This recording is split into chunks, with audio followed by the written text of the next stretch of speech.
File ఏంటి, నేను ఇవ్వడం ఏంటి, నా వల్ల అమ్మాయి జీవితం నాశనం కావడం ఏంటి? అదేంటి సార్ అలా మాట్లాడతారు? ఆ అమ్మాయి మీ అబ్బాయిని ప్రేమించింది.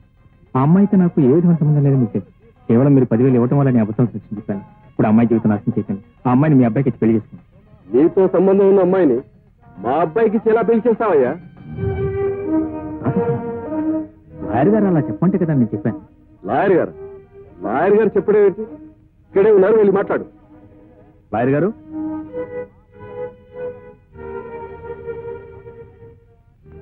ఏమండి లాయర్ గారు, ఈ అమ్మాయికి నాకు సంబంధం ఉందని నాతో అబద్ధం సాక్ష్యం చెప్పించి ఆయనతో 10,000 ఇప్పించింది మీరు కాదు? ఏమిటి శర్మ, ఇతను కోర్టులో చెప్పింది అబద్ధం సాక్ష్యం? ఎవరు సార్ మీరు? నేనేమిటి అబద్ధం సాక్ష్యం చెప్పించడం? ఇన్నేళ్ల నా సర్వీస్ లో నేను ఎప్పుడైనా అబద్ధం సాక్ష్యం చెప్పించడం చూశారు సార్ మీరు?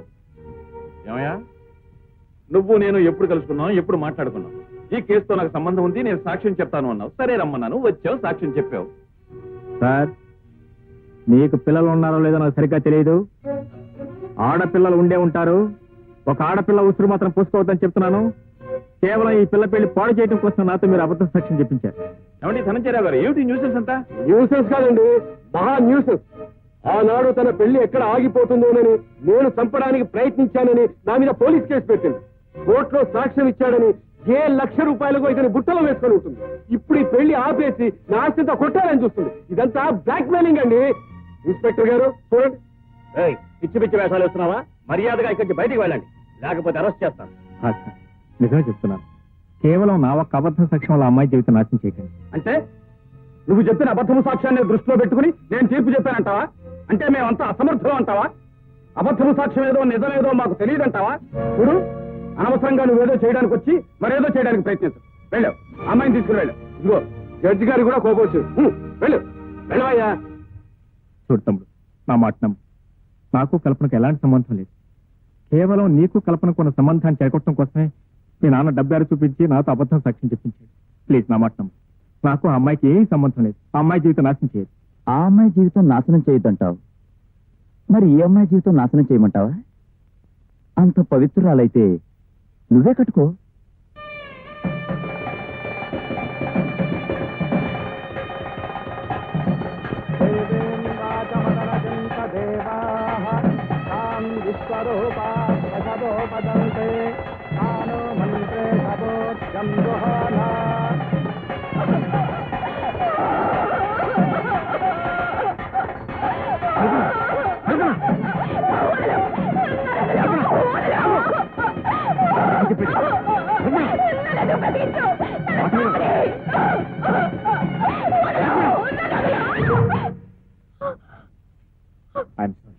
నీ ఉద్రేకం నాకు వేరే మార్గం కనిపిస్తుంది. అసలు నువ్వెవరు? నన్నెందుకు ఆపావు? నీకు నాకు సంబంధం ఏమిటి? నువ్వు చావడానికి బ్రతకడానికి మధ్య ఉన్న సంబంధం. లేదు, నేను చావాలి, జరిగింది చాలు. అదే నేను నిర్ణయమైతే నేను కాదని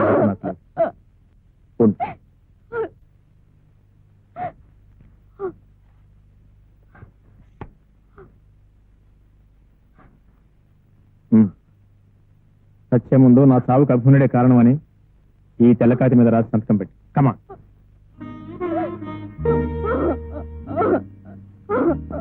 నేరం చేసింది నేను, శిక్ష అనుభవించాల్సింది.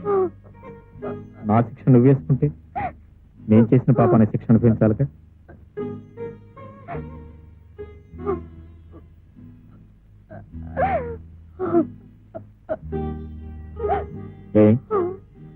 రాయలేదే, రాయడానికి మనసు రావటం లేదు కదా. రాసిస్తానని ఉరికిస్తానని భయం కాదు. నేను ఎలాగో చస్తున్నానో పాపం ఆయన ఎందుకు చంపడం అనే. నన్ను చంపాలన్నంత పాపం దానివి బాధపడటం జరిగింది. ఎందుకు ఆగా? నువ్వు మనిషివి కాబట్టి, నీకు మనసుంది కాబట్టి, ఆ మనసు మెత్తబడింది కాబట్టి. అలాగే నేను ఒక మనిషిని, నాకు ఒక మనసు ఉందని, నా మనసు మెత్తబడిందని నువ్వు ఎందుకు అనుకో? చూడు కదా, సత్యం సాధిస్తా. బ్రతికించారుగా, ఏం సాధించాను? బాగా బ్రతికే మనిషిని బ్రతకనివ్వకుండా చేశారు. బ్రతికే వద్దనుకున్న దాన్ని బ్రతికించారు. ఇప్పుడు నేను బ్రతికి ఏం చేయాలంటారు? చెప్పండి, నన్నేం చేయమంటారు? మీరేసిన ముద్రతో బయట మనిషిగా తిరగల్లా, బ్రతకల్లా. ఒకవేళ బ్రతకాలనుకున్నా ఈ సంఘం నన్ను బ్రతకనిస్తుందా? అందుకే నేను చావాలంటే చావాలి. మనిషి గమ్యం చావు కాదు. నిజమే, బ్రతకడానికి నాకు ఒక గమ్యం కావాలిగా. నీ మనసు మార్చుకోగలిగితే ఆ గమ్యం నేనే అవుతాను.